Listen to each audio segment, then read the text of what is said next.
Good afternoon, everyone. If I can invite you to pop your headphones on, please. We are not about to do a disco or a rave or a silent dance party. I'm sorry about that. We are, in fact, about to have a discussion, but out of respect for neighbours and all the other activities that are happening in this incredible pavilion zone, we're asking you to pop on headphones. I'll give you a moment to do that. And also a moment for me to adjust to hearing my own voice in my own ears. I sound good. I like it. Okay, everyone kitted up? Everyone ready to go? Great. I don't understand. Do you want me to take them off? Are we on? Oh, I like the sound of myself.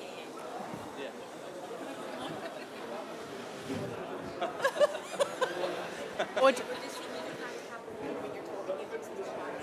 no, I love it. I always wanted to be a radio DJ. I feel like I finally have the chance here at COP. My name is Steph. I work for the Green Climate Fund. The Green Climate Fund is one of the multilateral climate funds established as a financing mechanism under the Paris Agreement. We're the largest of them. We have about $16 billion committed around the world at the moment, and another $12 billion to program over the next 3 to 4 years. It's wonderful to be back, though, in the Resilience Hub at this COP.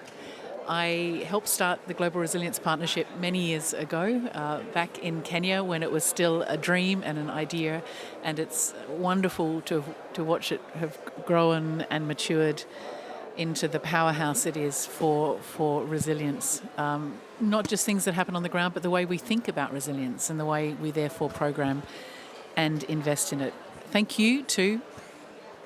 Oh, I just lost myself. Can you still hear me? But it disappeared from my headphones. So it's... now I can't hear myself at all.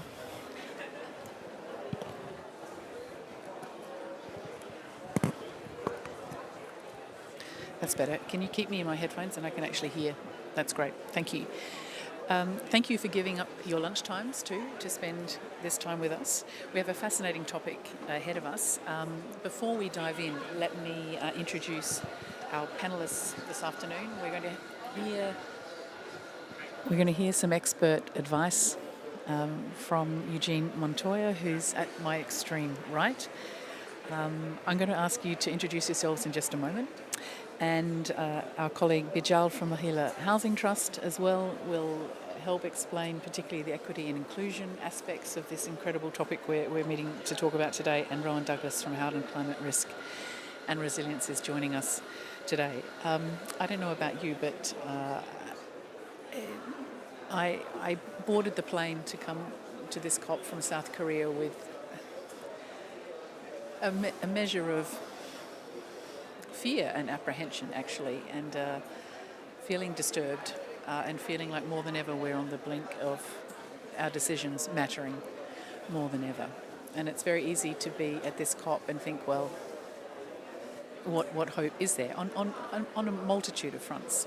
I actually think there's no better time to be at COP, because COP is where the developing countries of the world come to tell the developed nations, who have really benefited off the back of things that have done our planet immeasurable and in many cases irreparable harm, where they come to tell us what they need to make sure that their growth and prosperity is determined and dictated through a green lens. This is a place for deal making, for negotiations, for the rough and tumble of complex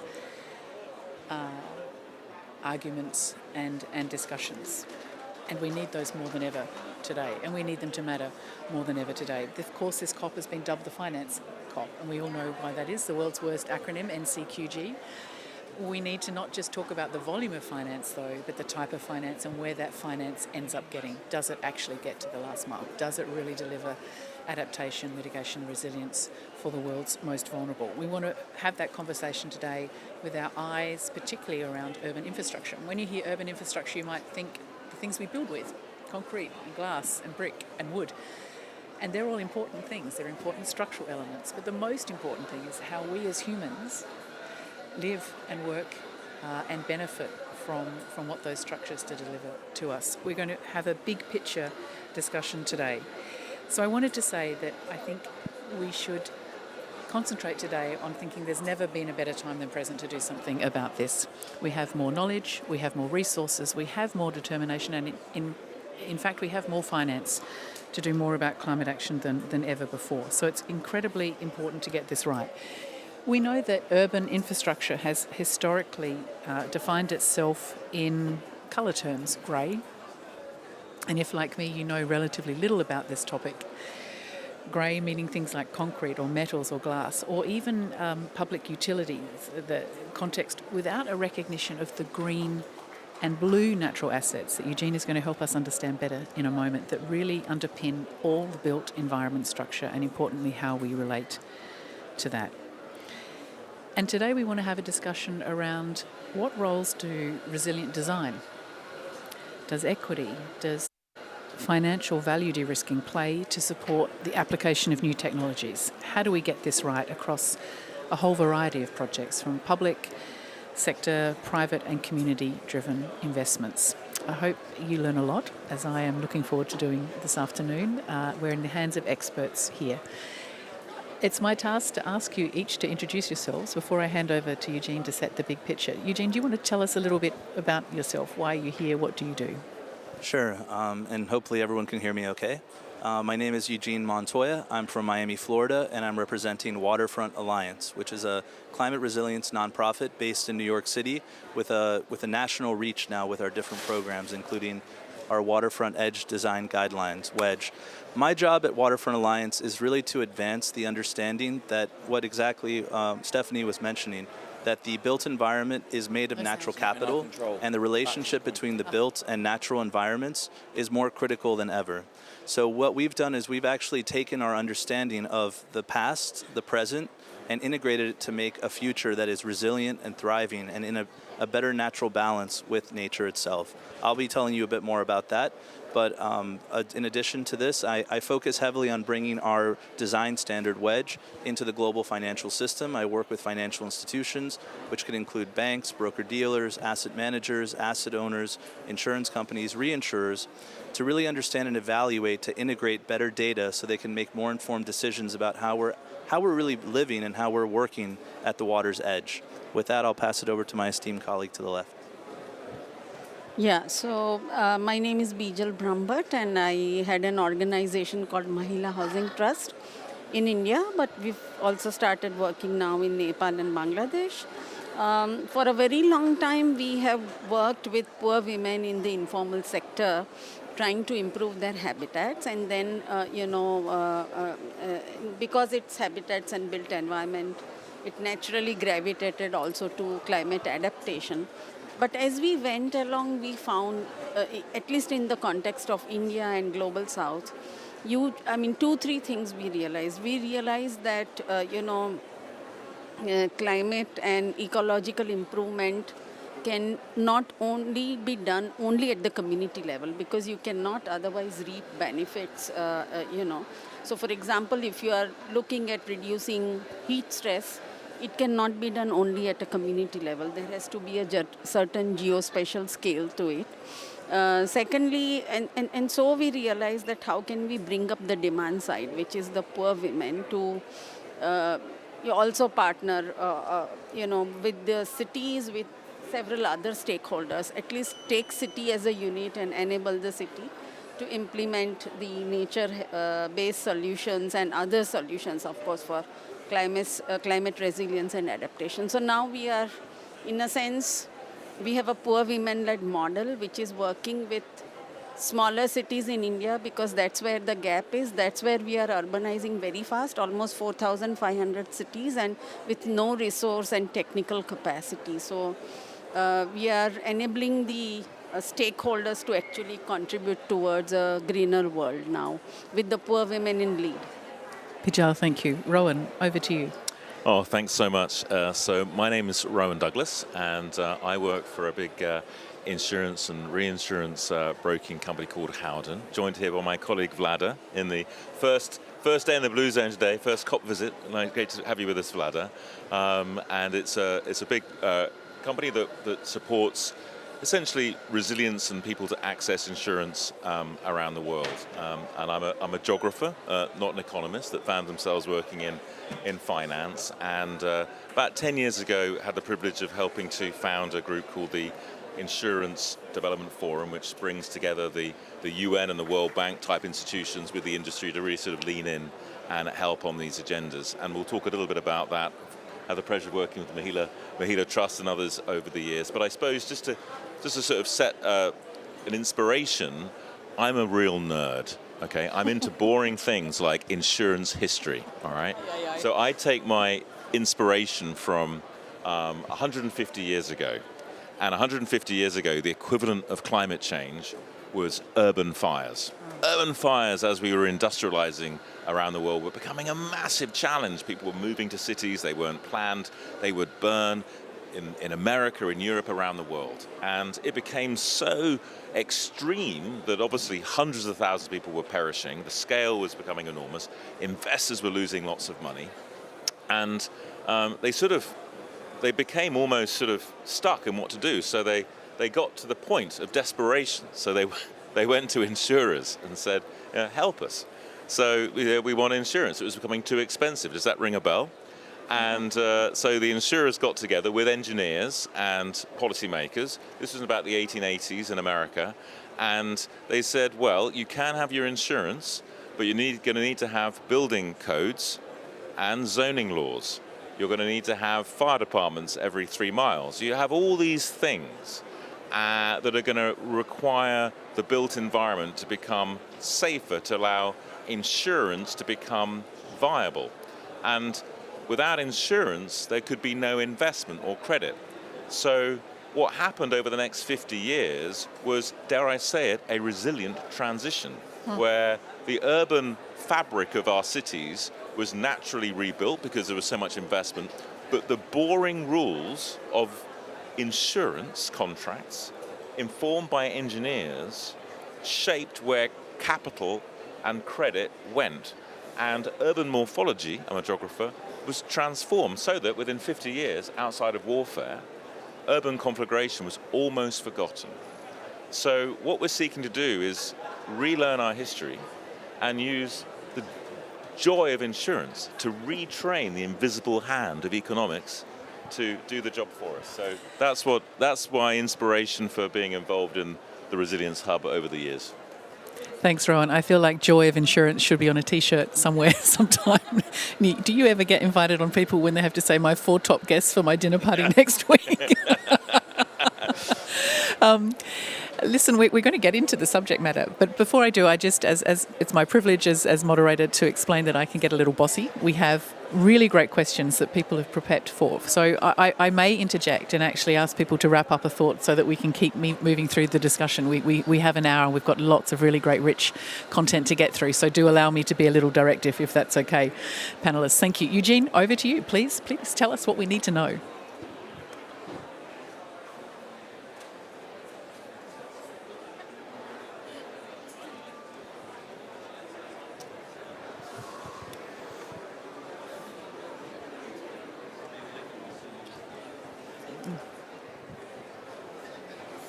I don't think it's coming through yet, Eugene.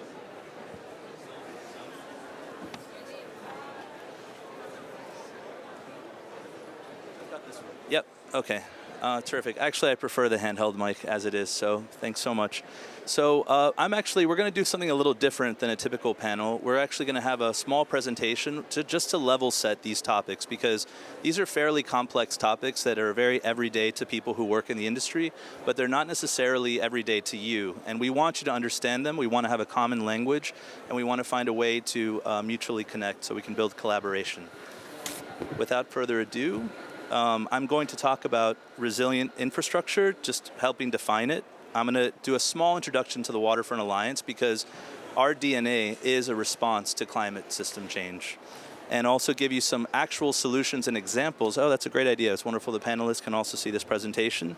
And lastly, I'm going to tell you why we're at COP today, and also the pledges and the actions that we think are so relevant in taking the work that we're doing in the United States of America to the rest of the world, and also finding commonalities along the way. So I have to set a bit of context that the Earth is urbanizing. Cities are growing and growing and growing. They also happen to be growing in coastal settings. There's reasons for that. The water covers most of the Earth. We know this. There's blue water, green water. But fundamentally, people need access to the ocean for trade, for resources. They need to pool their things together, their resources together to live sustainable and thriving lives. But as cities continue to densify, we're going to have more experience with acute, physical, and chronic physical climate risk. And as that happens, we're going to need a response that's going to deal with that on both timescales. So just to give a little more understanding, what is green, what is gray, what is blue? Let me start with gray, and I think that Stephanie said it very well. The gray built environment is effectively everything that we as humans have extracted, all the minerals, all the compounds, the elements. We formatted them into structures. Some of them are stationary, our houses, our places of business. Some of them are mobile, our vessels, our vehicles. But fundamentally, we've taken natural capital and we've changed it and we've made it fit a purpose. In addition to that, we have created harm, and in many cases, we have degraded the natural systems that are inside of our structures and in and around them. So gray for me means human engineered. It means that we've created something. And in gray infrastructure, this topic that we're actually here to talk about is the idea that we as humans can actually create gray structures that mimic nature and follow the same principles to create flow through. So ways to take stormwater, ways to purify fresh water, ways to deal with heat stress, to capture heat, to redirect it, to live with storms and all the wind damages that they bring. You know, examples of gray infrastructure, it was mentioned in the beginning, things like utilities. We all rely on utility companies, in some cases where we live, where we have central utilities. In other cases, we have distributed water. But everyone sort of doesn't really think about this, but this is a big part of the everyday. Infrastructure, in many ways, is the glue in between our lives. It's the systems that engineers have formulated to allow us to live healthy and ecologically responsible lives. But blue-green infrastructure, and I'll start, blue really refers more specifically to water. It can be fresh water, it can be estuaries where the tides meet the streams, where you have fresh water meeting salt water. And you've also got green infrastructure, which can be soil, it can be trees, it can be mangroves. It can essentially be everything that's biologically alive in a biome. This is nature's engineering. This planet has been revolving much longer than we've been on it, and these systems developed over thousands, if not millions, of years. So who are we to really contrast that? And by intervening with our gray infrastructure and our gray built environments. So fundamentally, when you look at a city, you have to decompose it into these elements, because if you don't, you won't understand why things are not working. When I build a building, I have an expectation that the nature around it is going to be exactly as I expect it to be for the duration of the service life of that asset. We are currently being challenged in that assumption. It is no longer true that what was true when this building was constructed is going to be true in the future. Part of that is because we have degraded the nature around it. We've damaged the waterways, we've damaged the greenways. Now we need to restore them and work with them. And in some cases, we need to copy what they do in order to build our own resilience. So we at Waterfront Alliance, when we start to look at actually understanding how I'm going to move a little over here just to kind of get a better view. To really understand the design and implementation. If you want to build resilience, first you're sitting at a desk, you're working with tools. You need to understand what scale are you acting at. Are you worried about the landscape scale? Are you only focused on coral or mangroves or seagrass or forests? Or are you going up a level and adding nature to the built environment? Are you considering the structures and all the nature inside of them, how that nature is going to respond to stresses and disruptions that are becoming ever more prevalent? Or are you going to scale out even further to add in the human dimension, which is the socioeconomic systems that we have built in our cities that have a lot to do with the resource usage and the way that properties and landscapes are performing as assets? So now that we've got a little bit into the design to understand that there's different scales, people who work on resilience have to worry about the city scale.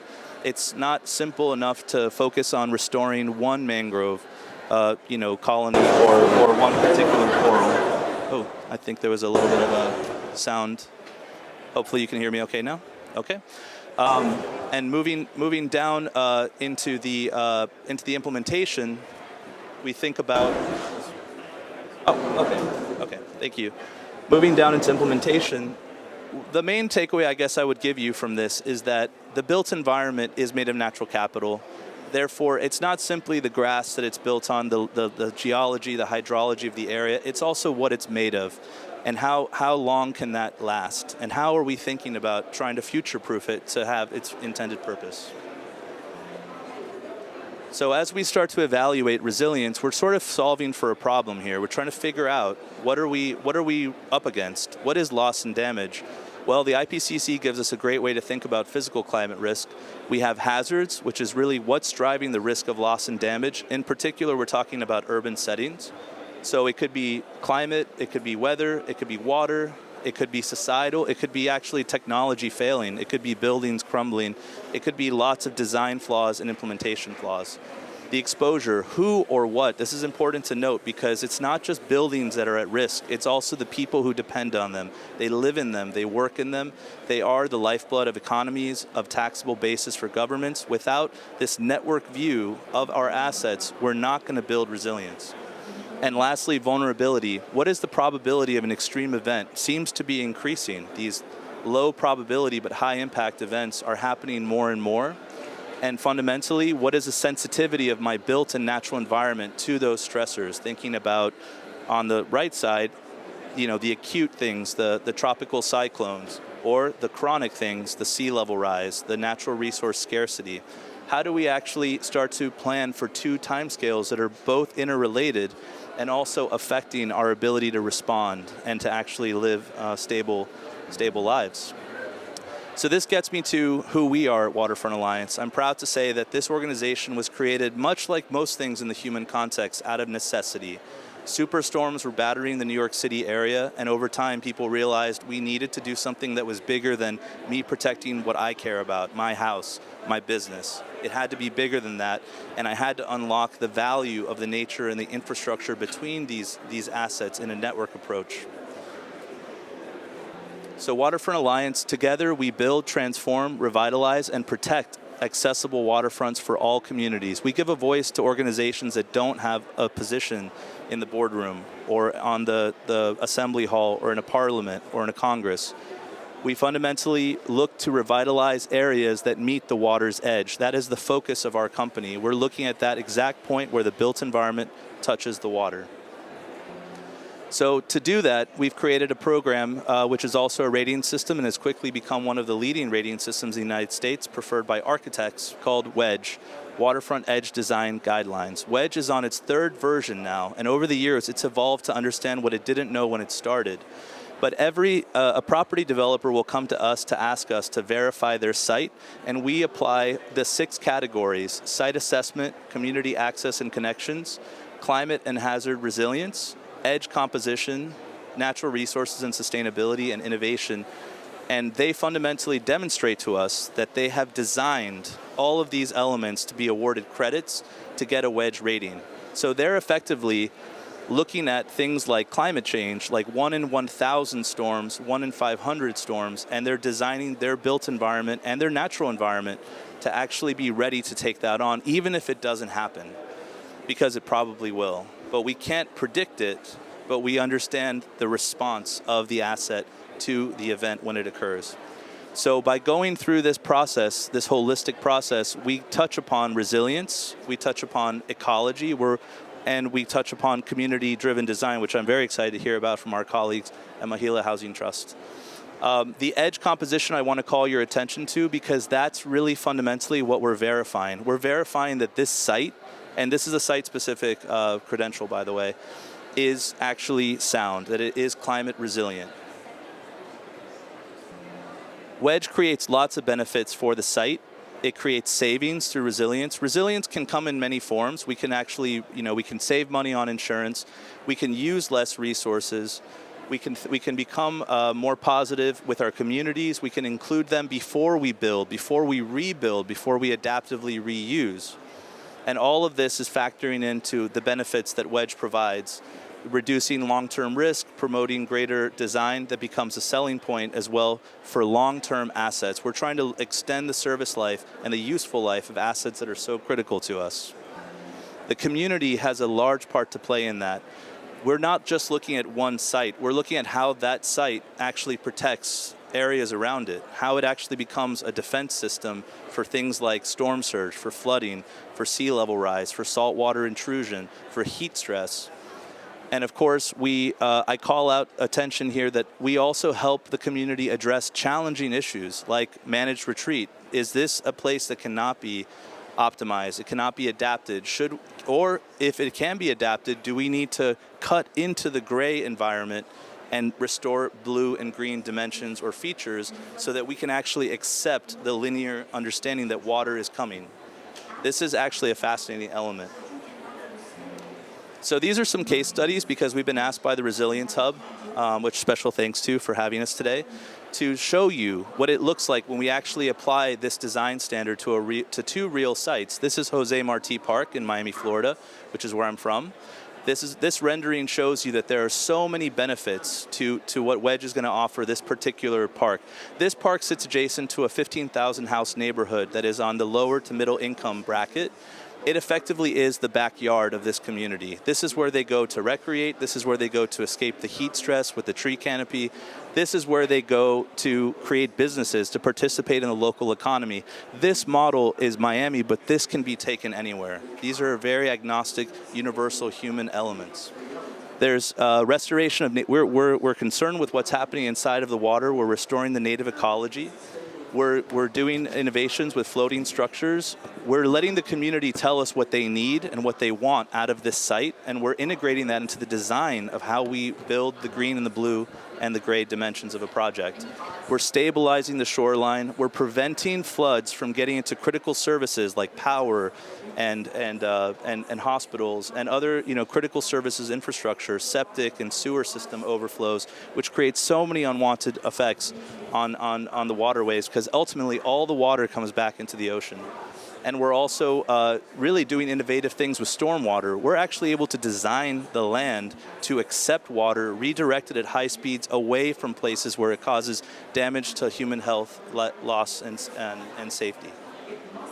So this is a public site. This was funded by the government, the municipal government of Miami. Not only did it cost money to design this, and this final design was not the full comprehensive view. There were other elements that the designers wanted. But this is what we settled on, and it's a huge, huge accomplishment to bring back to life what is otherwise a derelict piece of waterfront.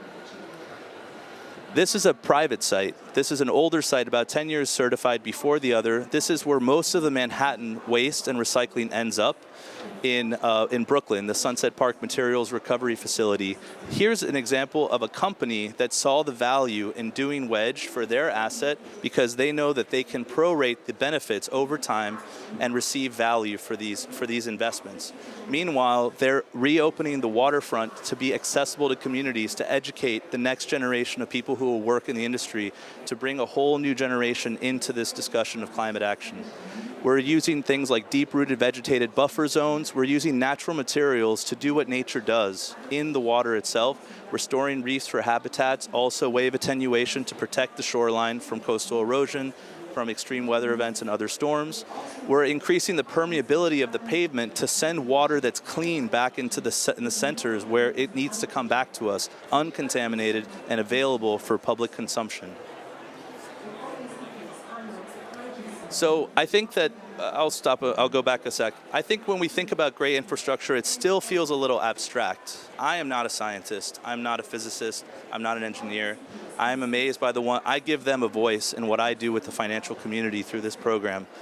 But I think that anyone can understand that when you look up close at a gray infrastructure unit, you're seeing how it is dealing with wind, how it's dealing with water, erosion, sediment, morphology. These are not challenging concepts to understand as we're building defense systems. This is a great example of reef arches that can protect coastlines and restore oyster beds and have so many other benefits. And apologies for going a bit quick because I'm excited for our panel. Now, this is a really phenomenal project from Staten Island. Also, the response to a disaster, to Superstorm Sandy, that devastated this particular low-lying island just south of the tip of Manhattan. Living Breakwaters is a $111 million project to submerge these natural structures to build incredible buffers and protection to the community. And in that process, not only are we making their homes insurable, we're also educating them about what can be done and creating sustainable and stable economic activity, which is really what we're all looking to do, fundamentally. This is a phenomenal project. When you want to take it beyond the site to actually take it to a community scale, it is possible. So here at COP29, I'm here to tell you that Waterfront Alliance, a couple of months ago, we formed a partnership with United Nations Disaster Risk Reduction, specifically with the Arise US network, which is their private sector membership arm. All the companies that are focused on the long-term available assets that meet their goals and objectives. And we think this is a phenomenal partnership because disaster risk is not only about responding to an event and being ready. It's also about the proactive climate adaptive design that is needed. So we feel that we have the spectrum of reactive to proactive to share with designers and implementers, funders, financiers. And this is also a way for us to take Wedge international and contribute to the global response to climate change. Thank you. So we'll rejoin the panel up here. Everyone will come up.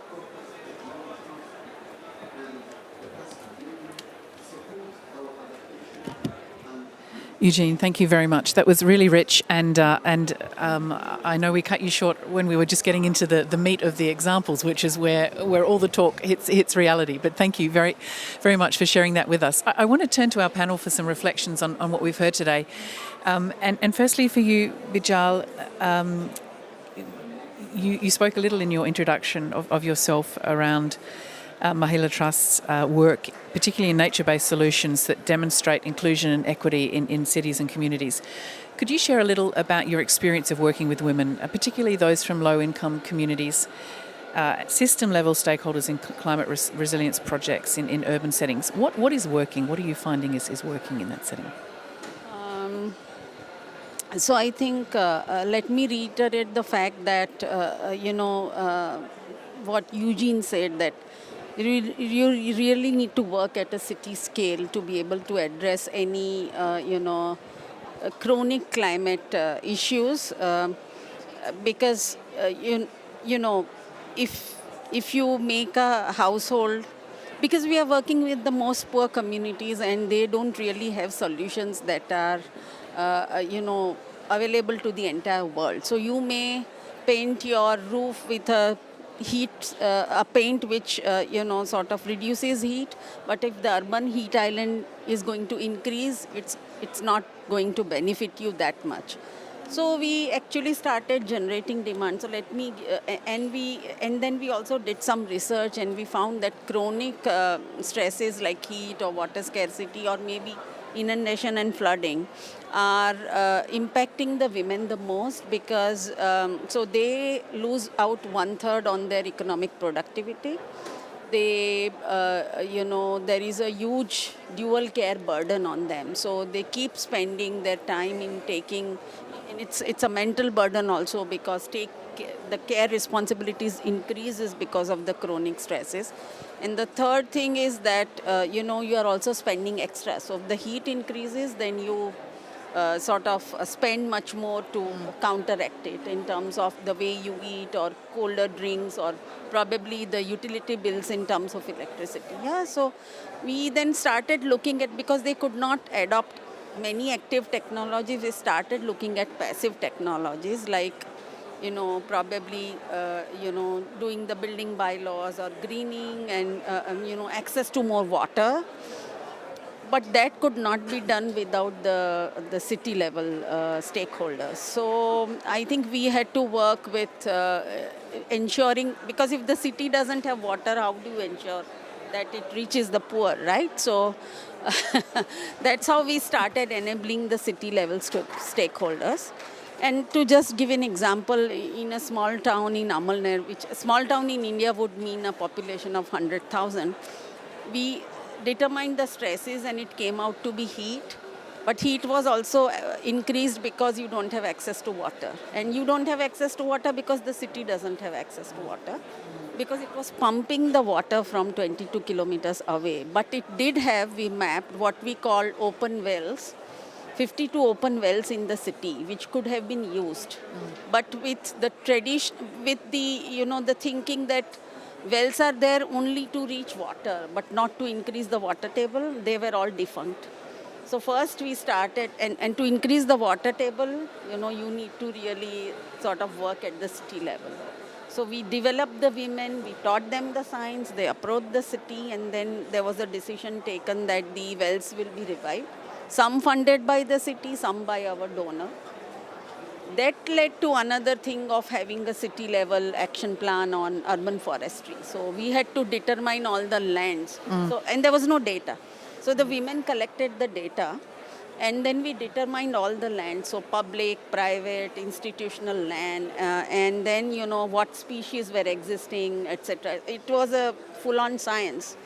And then we determined how much we would have to plant to reduce the urban heat island impact by, say, 2 degrees, and revive the biodiversity. Also and we engaged the women at all stages, and they negotiated with the city, but also the other civil society, civil society institutions which were non-poor, to invest into the urban forestry. Bijal, thank you very much. I want to come back actually to those questions of data and evidence base, but thank you for outlining that picture of inclusion and women-led planning and design for their own benefits and their family benefits. Rowan, we hear always in any discussion about climate, risk is the second, probably the word that's used most often, both climate risk but also the risk around investment, particularly investing in risky propositions, informal urban settings. What's the role of finance in these settings, and how do you de-risk financial investments in the settings which are particularly vulnerable? Sure. Thanks so much, and I hope I gave a clue in my sort of urban fire story, but I was touched with Eugene and Bijal's interventions, because they both sort of highlighted the structural systemic nature, whether it's at a regional level or a city. Of course, ultimately it's a global challenge. And I suppose just to have an entry point to that, there's a parallel process going on at the moment in other fora, and perhaps not quite so much at the COP, around the financial, regulatory and sort of related community requiring financial institutions, investors, insurers, and banks to have to evaluate and disclose their climate risks, including their physical risks, as well as their sort of carbon emissions, and also how they're going to transition to a low carbon and resilient world. And that sort of changes everything, because when a bank or another sort of investor or creditor has to disclose in quantifiable terms their risk of a storm or a flood or a drought affecting their assets, their income flows, now and into the future, in metrics that can become tractable in valuing assets or valuing cash flows, that's a game changer. I'll tell you what it's like, and I can tell you this as a middle-aged man. When you go and have your medical, all the metrics you have, your blood pressure, everything, it kind of tells you how healthy you are. And generally, as you get a bit older, the metrics, aren't always heading in the right direction. And basically, we need to take that medical when it comes to our built environment and investment.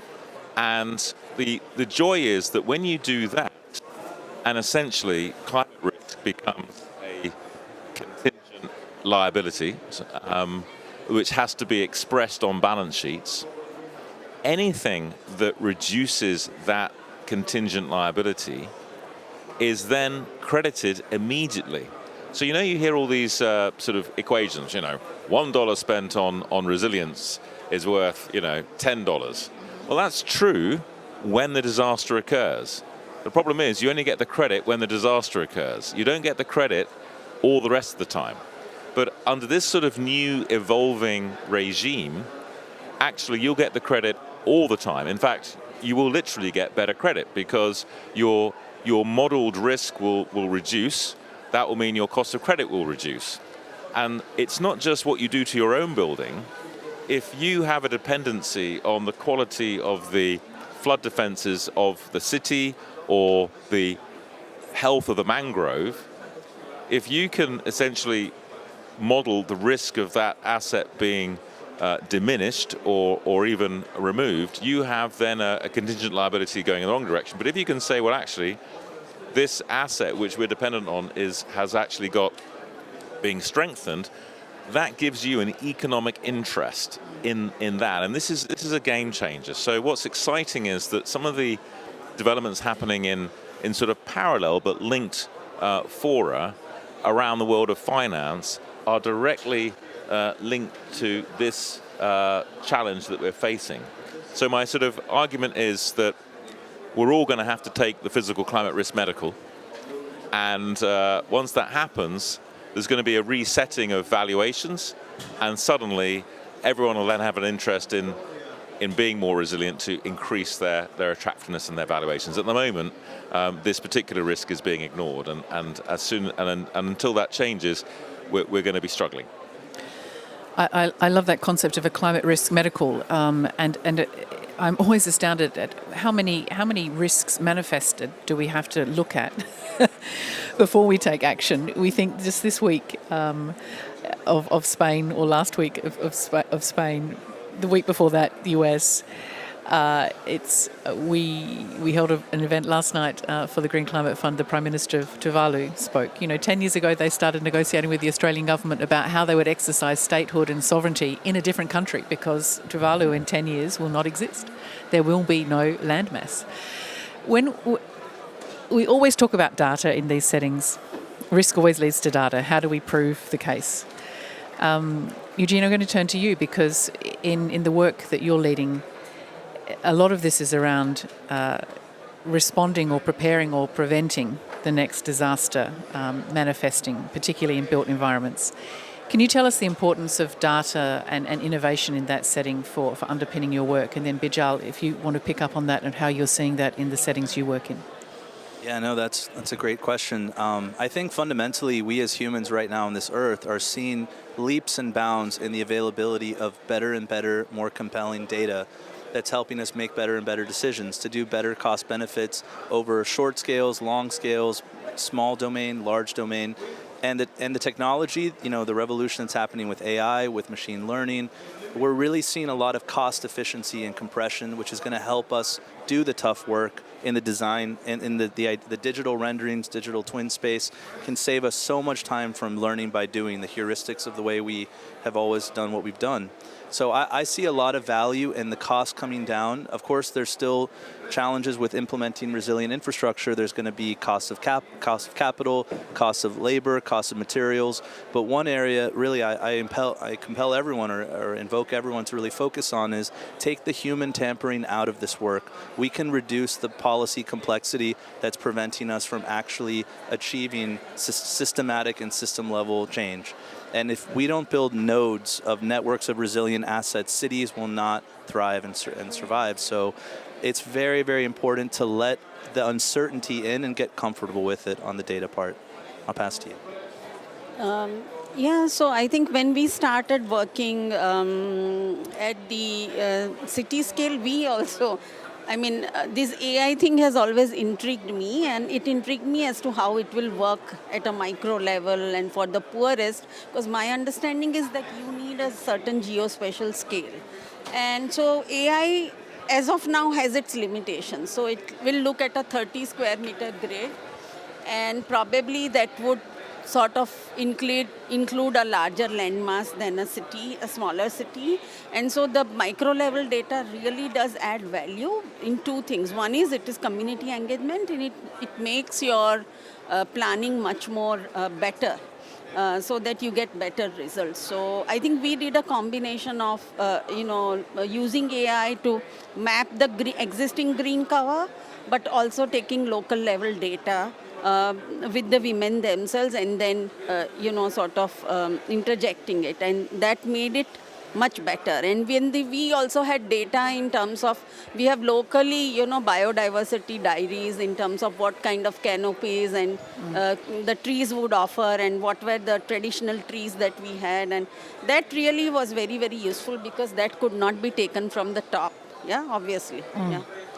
Rowan, do you have any reflections to share on this topic, the availability of information? I like the way that Eugene talked about stepping into uncertainty or allowing uncertainty. And what's your reflection on this in the finance world?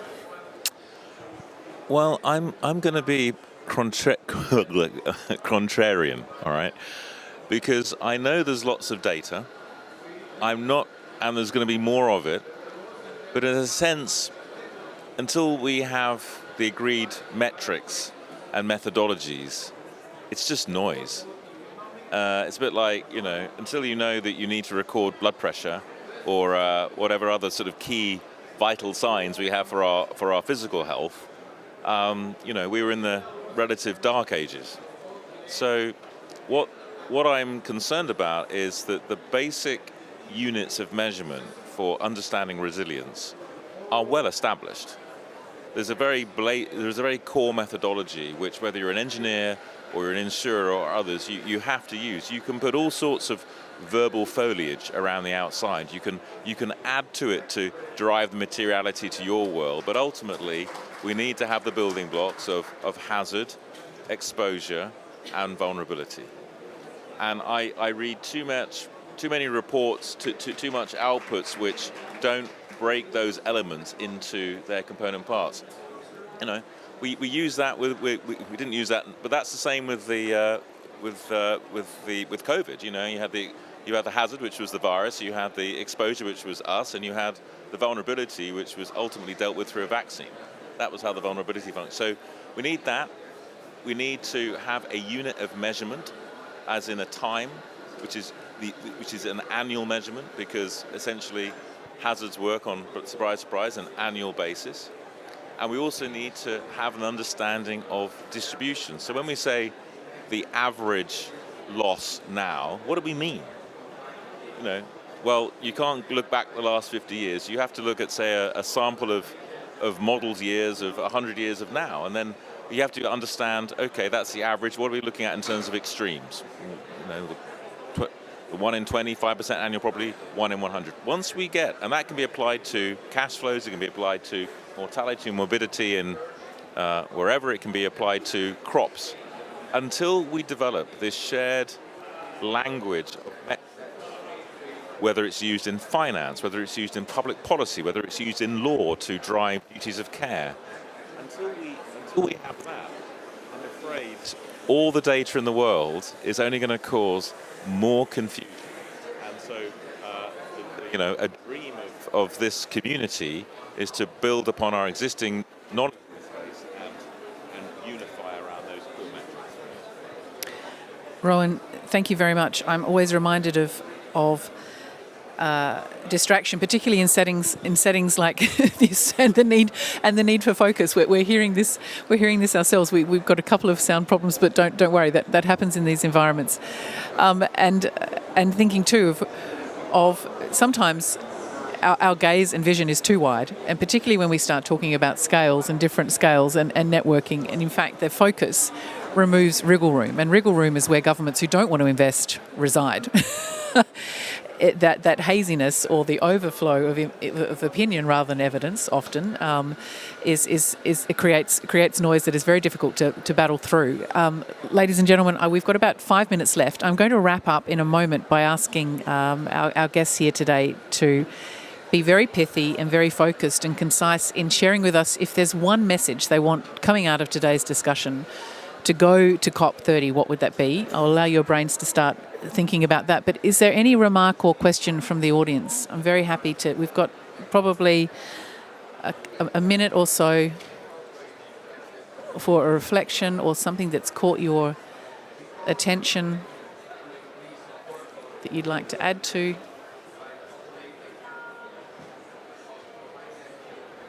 Yes. Yeah, thank you. Thank you. Just on the data metrics and kind of speaking that same language, what are maybe your thoughts on the data readiness in terms of the overlaps between adaptation metrics and resilience metrics?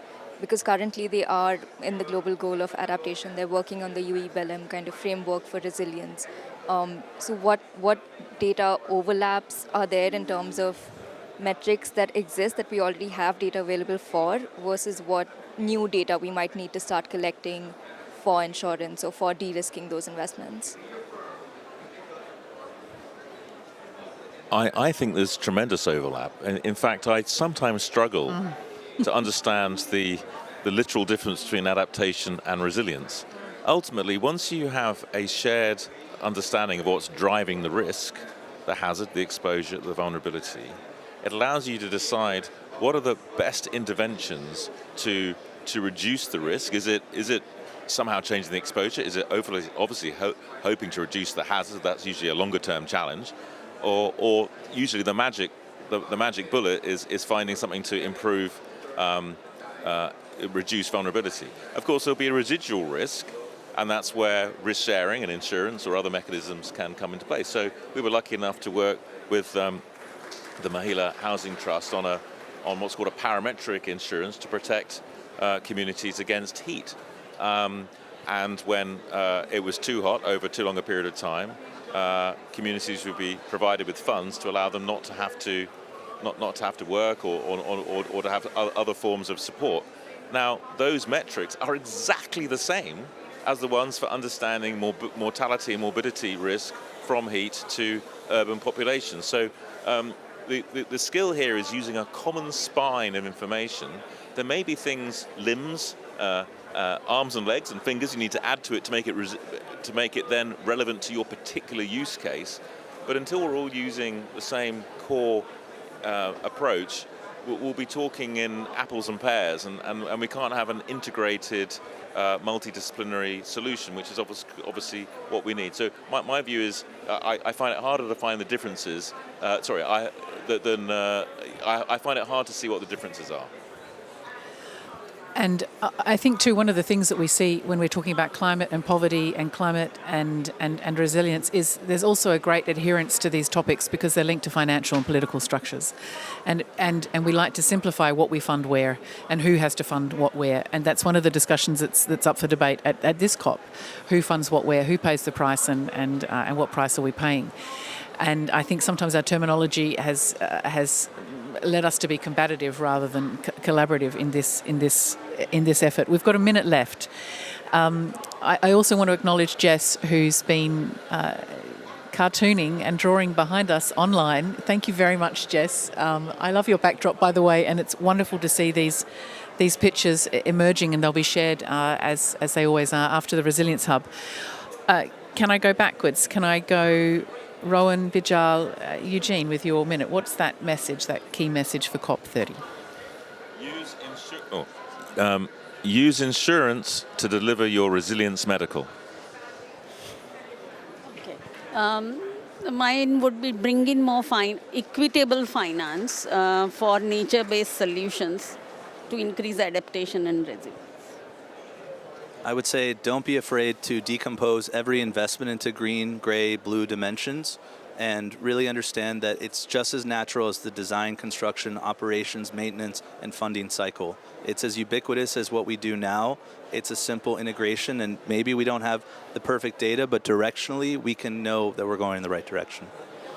Thank you very much. We'll wrap up here. Can I just leave you with one closing thought? It's been wonderful to bring through those three aspects of this conversation: building resilience into design, basing resilience on equity and inclusion, and ensuring that finance and the value we approach financial investment with also values resilience. Thanks for being with us today, and enjoy the rest of your COP.